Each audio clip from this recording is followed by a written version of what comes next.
today. And here we have Mike, CEO and co-founder of the Time Investment Company.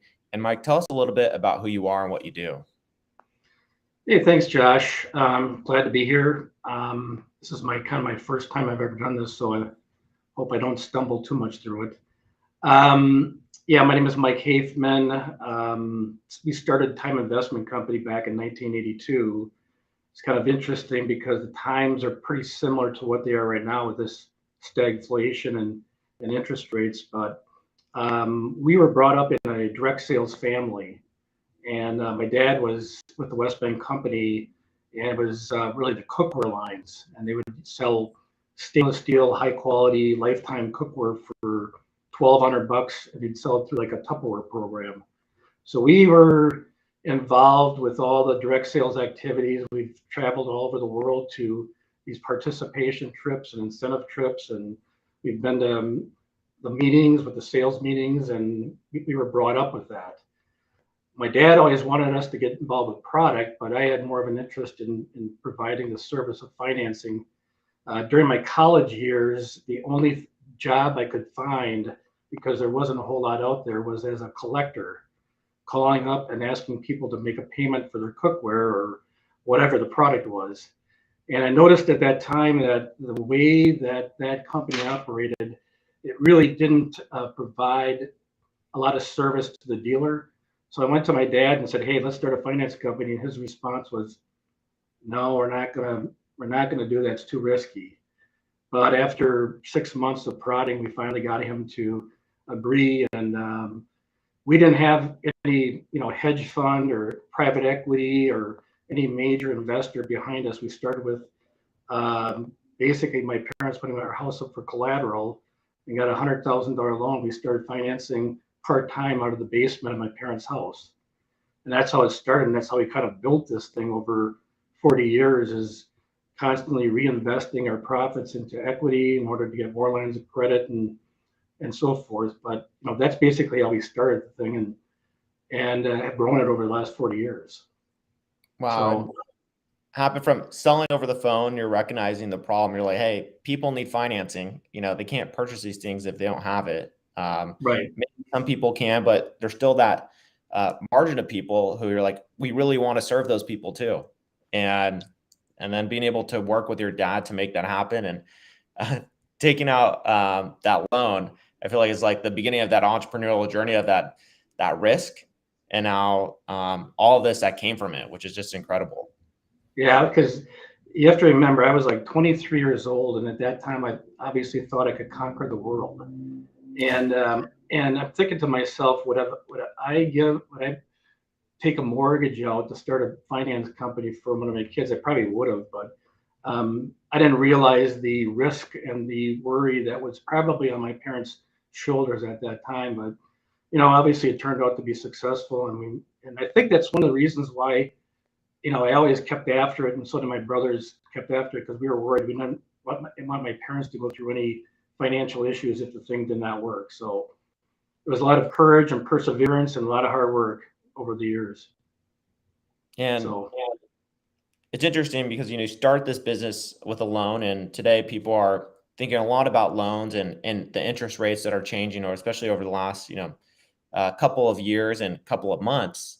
And I'd mhm. love to get some more context there of how interest rates have changed over the last 40 years, and what you've seen that impact on people who want to grow their business and maybe have been in the same shoes as you, going, hey, I have this new idea. I think this is going to work. Let's do it. And again, just trying to build their business.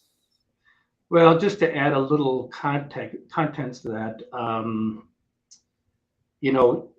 typically when a contractor or dealer or salesperson, whatever, they look at us and saying, "Well, you guys are just the finance people. You don't understand what we're going through." So I just want to add on that, I built the company with my brothers and many other people for about 10 years, and I was given the opportunity to relocate down to Dallas, Texas, and take on the position of the CEO of a large fire alarm company, which everything was sold direct. It was all direct sales. They have probably 150 dealers and about close to 1,000 sales reps nationwide. And in order for me to create any type of credibility, I had to get into the field. I flew all over the country and spent, through a lot of these dealerships, learning about lead generation, learning about appointment setting, learning about closing sales and install and inventory management. I helped a lot of them with their cash flows and so forth. But so yeah, I've been out there.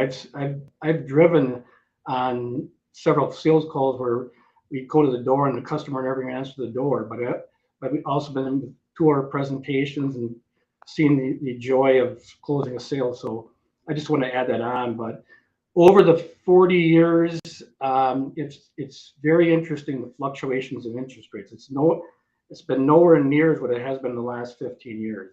Back in the 80s, the prime rate, which is the lending rate for businesses, was right around 10 to 12%. So we finance companies, their interest rates were anywhere from 22 to 28% interest. That's what was being sold back in the 80s. In the 90s, it kind of dropped a little bit, but still was 18, 19, 21% was still the norm. It really wasn't until post 2008 and 2009 where interest rates started dropping, because it was the advent of the fintech organizations. We were trying to figure that out, where they were basically originating contracts and selling those contracts to banks and credit unions and other financial institutions. So that drove down the interest rates into the 12s and then the 10s and then the 9s and even below that, depending on the credit tier, whether it was prime or near prime or subprime. But that's really where it took place, was really post 2010 and into the present. So anything before that, everything was really sold with interest rates everything from 14.99 to your top tier to 18, 19% or 21% into your middle and lower tiers. That was the common interest rate. And there was millions and millions of products being sold, just like it is today. It was sold back then in the same way. So that's the fluctuations we've seen now. Last 15 years, it's been unusually low.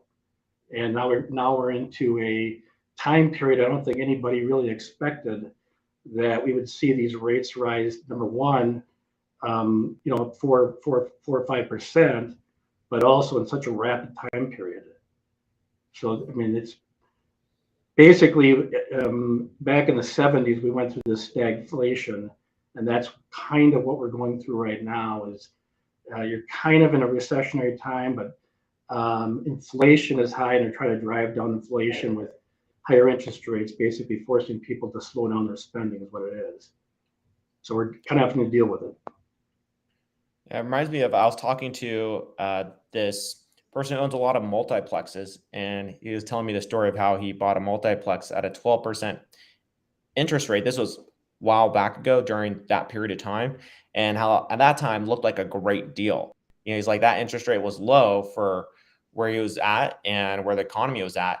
And today, you sort of look and you're like 12%. And again, I think having more context, like the context that you provided, gives us an idea of what 12% really means over a longer timeline. And I'm curious of how time investment has changed along with interest rates. Like, how has time investment strategy changed, and does this business model change along with interest rates, and how it's continued to grow? Well, that's an interesting question. There's a lot of misconceptions out there. So if you look at, just this year, I mean, some of the, we deal with hundreds of contractors, whether they're home improvement, water, fire protection, security. They've all realized an increase in the cost of their products, some as much as 20%. And which is significant because of the supply shortages, and some of these guys are passing along some pretty large increases, and that's tough enough. Well, if you look at a finance company, our two largest cost centers are employees and cost of money. So when the interest rates go up, our cost of money goes up. And so it's the same thing. The finance company has to pass along that type of rate because we still have receivables on our books that we were buying a fixed rate. So it might have been 10.99 or 11.99 or 9.99 rate. We were buying those quite frequently over the last couple of years. Well, now our cost of money goes up, but we can't change those rates. So it's obviously affecting our profitability. So we naturally, all finance companies have to pass it along. And then with the goal is hoping that someday, hopefully a year from now, 2 years from now, interest rates go back down. And then obviously at that point, we start making some decent profits again. But we have to pass along. Typically with a 1% or 2% increase, it takes about 18 months for us to recoup that, or as much as 2 years to recoup that type of increase based on a fixed rate asset we're buying. And I think that's the misconception is that, the dealer out there or the salesperson thinks, well, now they're increasing rates, we're just making more money. No, we're just trying to recoup what we just lost. So that's the difference between us and a bank.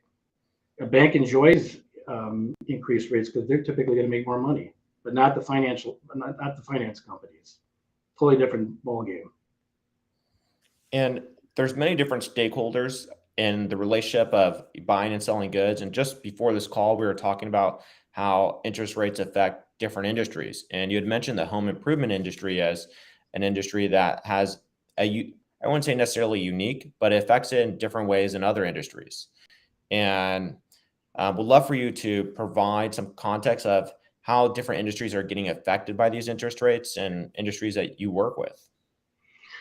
Well, it's kind of interesting because if you look at the United States economy or the businesses themselves, everything has increased.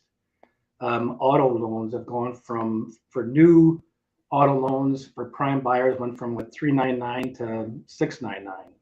Everything has gone up like 4%. Mortgages have gone from 3 or 4%. I just saw the newest 30-year fixed rates like 7.25 now. Credit cards have all jumped. I think the average credit card now is over 20% APR. In every industry is having to deal with this. And the home improvement and even the water industry, they're so used to selling on low interest rates. And that I think that's really kind of the concern from the salesperson standpoint, not necessarily from the consumer standpoint, because the consumer is being bombarded. I mean, let's face it, back in the 70s and 80s, we didn't have the internet, we didn't have cell phones, we didn't have this instant, information at our hands. Well, everybody's being bombarded. You see it on the news, you see it on everything that's out there, is that interest rates are rising and people are kind of freaking out. But it's been there for, I don't know, 100 years or whatever. Interest rates have always fluctuated. It's just been abnormally low for an extended period of time. Typically, a business cycle, and I'm talking about, between recessions or in recessions is typically about 7 to 8 years. If you look back when we started in 1982, it's been pretty consistent that every 7 to 8 years, you're going to have a business turndown. It's called a business cycle. You look at the S&L crisis in the late 80s. You look at the dot-com fallout in the 90s. You look at 9/11 in 2001. You look at 08, 09. We always know that cycles last for 7 to 8 years. This one has lasted much longer than what's normally, because in 08, 09, interest rates started dropping really pretty heavily about 09, 10, and they really stayed pretty low. And of course, when the pandemic came along, they bottomed out at practically zero for the banks and so forth. But it's the way the cycles work, and so the good business people understand that and adjust and move it forward, and understand that this is the new world or the new economy we're in, and you have to adjust to it. And is it adjusting any of your relationships with your customers that you have in terms of how you're helping them and what that process looks like? Well, um, uh, let's go back. Let's go back to 08, 09. So, you know, one thing I've learned, good and bad, and by mistakes, is it's very important to have a long-term relationship and a positive relationship with your vendors. For example, in our case, one of our major vendors is the bank we borrow money from. They provide us lines of credit, and we use those lines of credit and portfolio loans. Now we're kind of transitioning more to a fintech, but we still need those lines of credit. Well, we had like a 25-year relationship, and trust me, when things are going good, every single vendor in the world's calling, saying, "How can we get your business? How can we get your business?" And offering better rates. I still remember we were with M&I Bank, which is now BMO Harris, and we had banks come along saying, "We'll offer you 1% less your cost of money." I was always leery about that because I knew if we went through some bad times, we needed a bank that we had a relationship with that understood our business and were going to work with us. So let's go to 08, 09. Um, that was like, in my opinion, that was more of a depression than a great recession.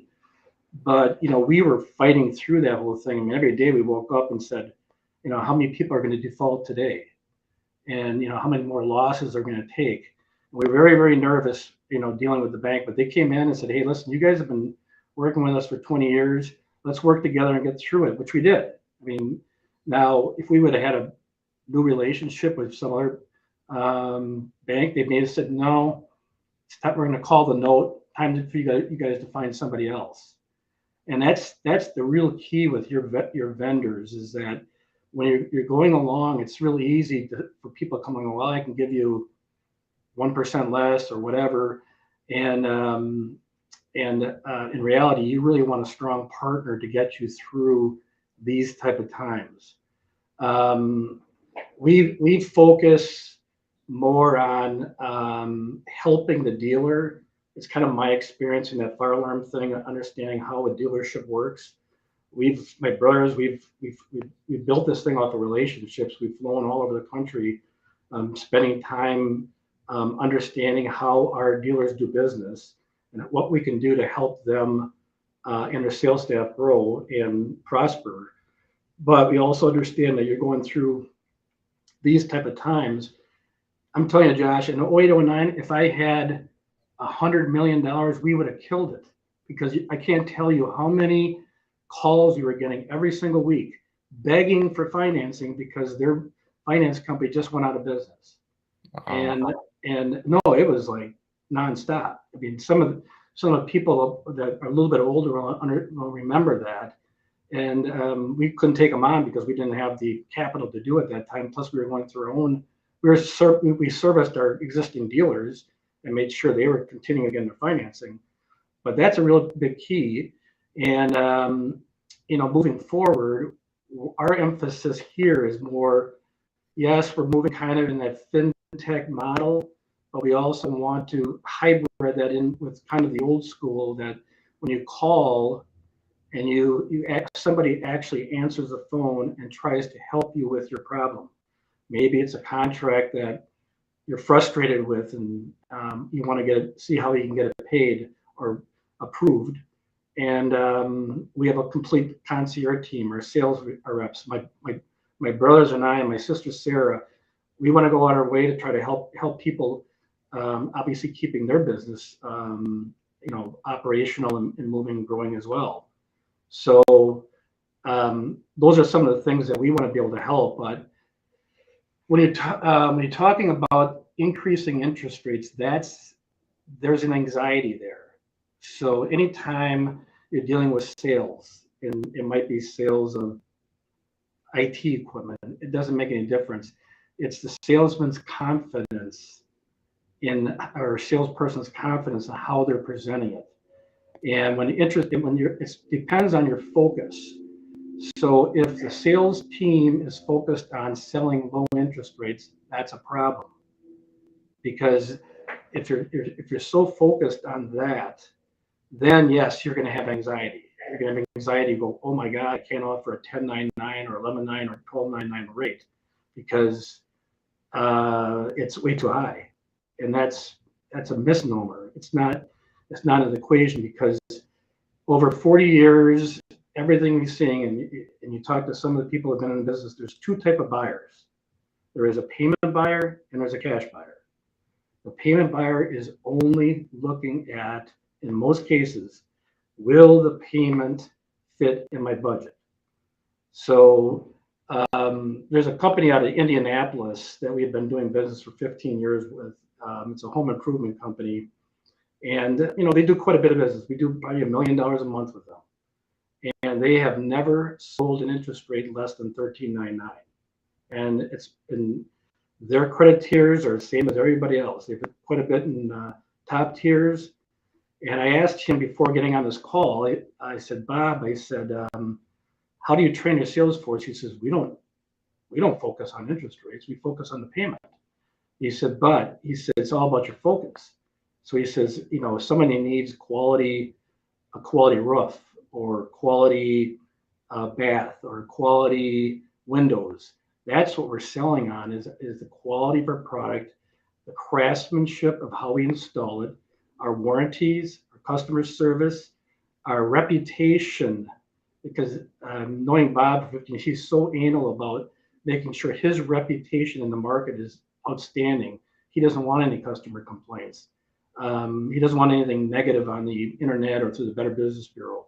He wants, because he's selling on the fact that they're credible and they're quality.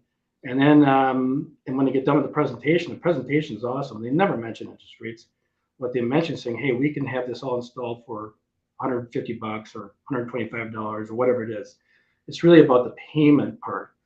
Now, you may have a customer from time to time that will say, well, wait a minute, I'm not going to pay 10.99 or 12.99%. Well, guess what? They're a cash buyer. So that's when you step in and saying, oh, okay, well, tell you what, we got a great promotion here. We got 6 months seamless cash. You pay it off. You can find a source that's cheaper than this. Go ahead. We'll offer this to you, and you got 6 months, or you got 3 months, or whatever it is, and you can find an alternative source. But let's go back to the quality, and the payment's still reasonable. But they don't focus on the interest rate. They're focusing on the payment and the quality of the products they're presenting in their company. That's so fascinating, especially, interest rates change over time, but if you can really have great quality control over delivery of what you're servicing, that's less likely to change. And like you said, it's where you focus. If you can focus there and put your energy towards that, then your salespeople, and where they work in an arena where confidence is often very fragile, they can then have that confidence be more stable, built on that foundation of, hey, we're delivering value and not focusing on interest rates. Correct. Yeah. And all the people we deal with are just outstanding quality.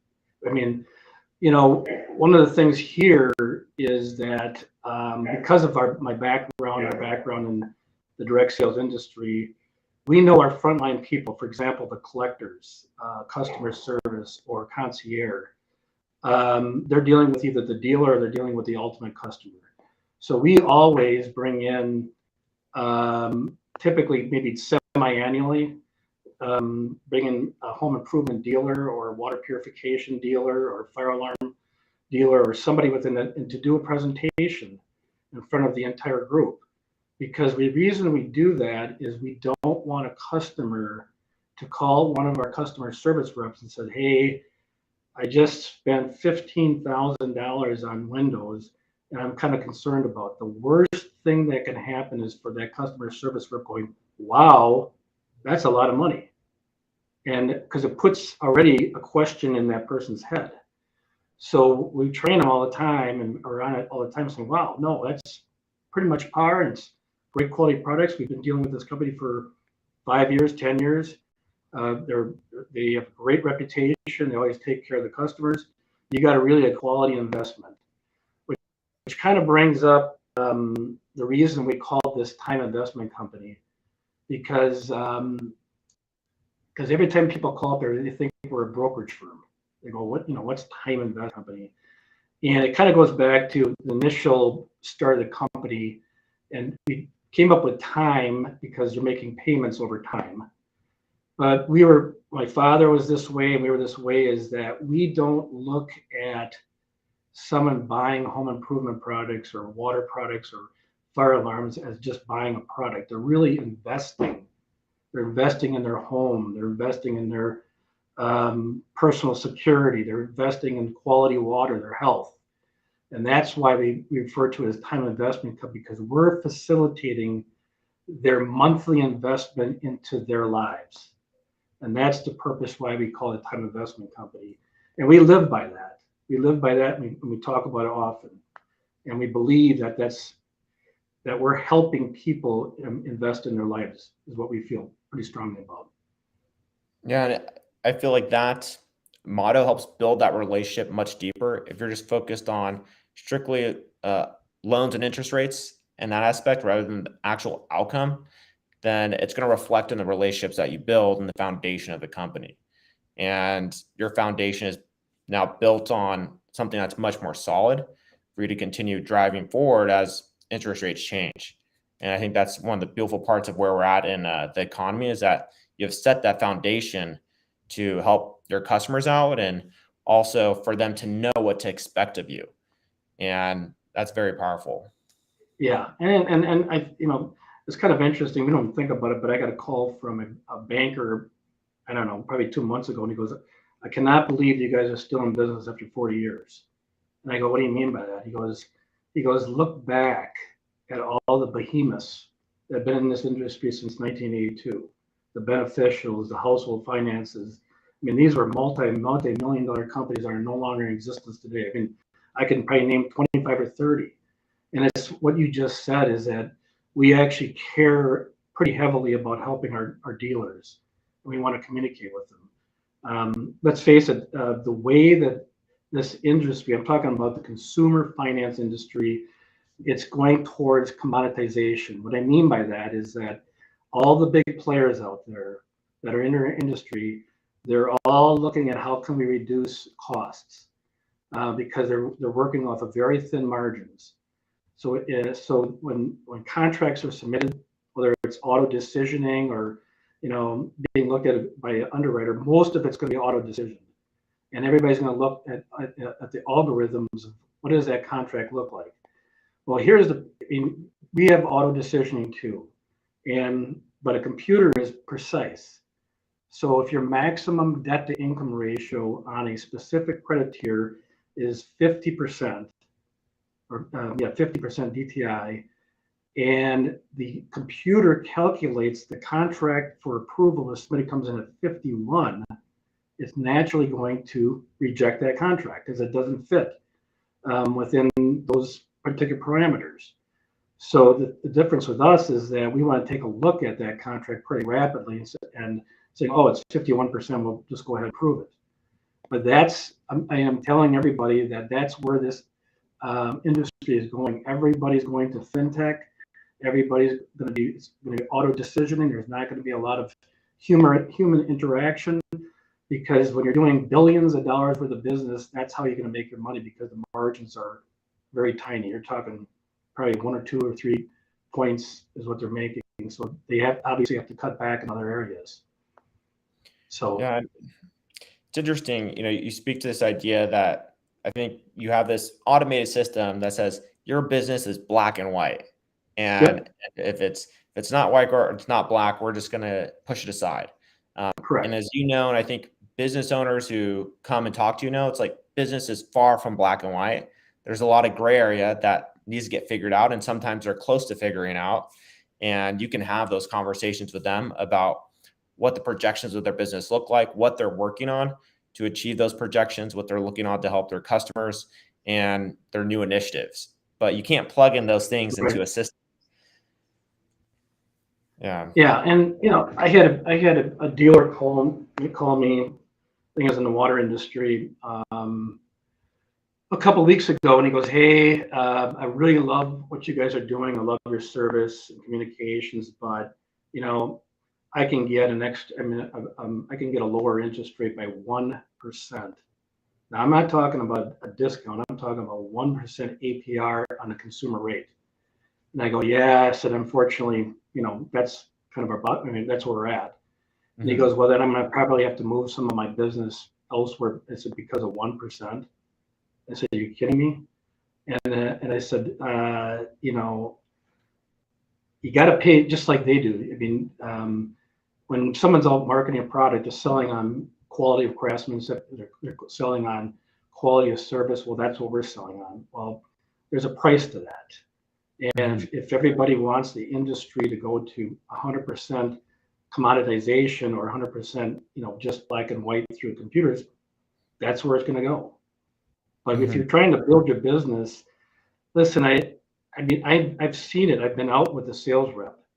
When they go through this whole process, it's a lot. I mean, they're driving sometimes 30, 40 hour. Some of the firearm guys were driving 2 hours to an appointment, and they show up and they do a hour and a half, 2 hour presentation, spending their time with that family, and they present their product and they present the payment, and then they submit the contract, and it turns out to be turned down because their credit's too low. Well, how do you? That salesperson just went to a feeling of excitement to complete negativity, because now what are they going to do with that contract with these people if you just spend all this time with them? Some of that's, you know, the dealer needs to, you know, help pre-qualify the appointment to help limit that, but still, maybe it's one of those that came in at 52% DTI and was turned down. And so you do need somebody that you can call and say, hey, I'm sitting in the house. I just presented these people, really good people. They got this and this and that. What can we do to make this deal work? And that's what we do. Wow. So you gotta understand what the salesperson is doing and the efforts they're going behind to get that done. We understand that because we've been in the field. We have more of an empathy towards that. Sometimes to a bad degree, because sometimes we buy contracts we shouldn't be buying that come back and haunt us. But we do have a lot of empathy for the dealer and for the dealer and the dealer side, all the money they spent on lead generation. Sometimes those costs can anywhere from, you know, a couple $100 to $600, $700, $800 per lead per sale. There's a lot of investment in there. The salesperson or the dealer's got overhead. They got marketers, they've got appointment setters, they got installers, they got a lot of stuff behind them. So you got to think through all that and who you're really helping. And that's the difference between us. Yeah, and like you had mentioned earlier, we were talking about each business model is unique in terms of like payback costs, and you know, some of them are just breaking even, and they're looking at more long term. They're like, we're going to break even over this amount of time, and then maybe 3 years from now is when we may be making money from this relationship, and they're thinking that long term. And they're trying to help those people out. What does that look like? Yeah, that's you know, that's because that's basically what we're kind of looking at, is saying, hey, you know, how can we? You know, obviously, we're all dealing with this. I mean, the dealer, the contractor, the salesperson, and us. I mean, we're navigating through this as well, because obviously with the interest rates going up so rapidly, it certainly affected our, you know, profitability over here for sure. And but we want to continue servicing our dealers. And during this type of time period, I'm telling you right now, the home improvement market and the water market and the fire alarm market and the security market typically they're going to increase their business. And here's the reason why. Mortgage rates are 7.5%. What's happening to the mortgage? What's happening to the housing market? People are not buying houses. So what are they doing? I think we talked about this before we got this call. Is they're now going back and saying, well, no, we're not selling our house, and I got a rate at 3% that is fixed for 15, 30 years. I'm not going to sell my house right now, because for me to get into a new one, it's going to cost me, you know, 4% more. And so what they're doing is they're going to invest more into home improvement. I mean, windows, doors, baths, kitchens, water systems, fire alarms, security. That's what they're going to invest in. So typically during this time period, those industries typically increase. Now, the amount of cash buyers will normally drop because of inflation, The ability to get home equity loans to pay off things, refinancing is going to be less. So naturally, there's going to be more of a demand for our type of financing. That naturally is going to increase. In the current economic environment now, banks and mortgage companies are getting tighter. They're tightening their requirements because they're dealing with the same thing in a different scope, but they're worried about defaults, foreclosures, so forth as well. So they're going to tighten up on things as well. And with the higher interest rates, higher mortgage rates, it's eventually going to have an effect on the value of that home. All those values increase dramatically because of the low interest rates. So people were overbidding on houses as much as 6 months to even a year or two ago, overpaying or overbidding because you had multiple people wanting to buy those houses. Well, you're not going to have that anymore. So what is the real value of that house today with these higher mortgage rates compared to what they were 2 years ago? So naturally, those people want to stay put, and they want to improve their property. They want to improve their home and their experience living in that home. So really, to be honest with you, yes, everybody's dealing with increase in supplies and cost of materials and cost of supplies. Windows have gone up. Water purification systems have gone up. It's the way it is, but people are going to continue buying. They always have. They always will. And as long as you're doing your best in finding and qualifying the people you're seeing, you're going to continue selling no matter what the interest rate is, because everybody understands it. And Mike, I know we covered a lot here today. Is there anything else that you want to leave the audience with, who's watching this video and trying to understand more about time investment, more about interest rates, and where the economy is at? Well, I think I'm going to give an example because, again, the fear of the interest rate is really in the salesperson's mind. It's not in the consumer's mind, as long as you're focused on payments. But let's take a look at, say, an $8,000 product. At 9.99, over 144 months, that payment's about $96.50. That's what it is for an $8,000 deal. For a 1099, it's $4 more per month. It's like $100. That's the difference between one rate and another. It's a whopping $4. And if they went to a 1199, it's just shy of $10 per month. So it's not a make or break situation. I think they get through their minds that should we increase rates from a 9.9 to a 1199, the payment's going to go up, $40-50 a month. It's not.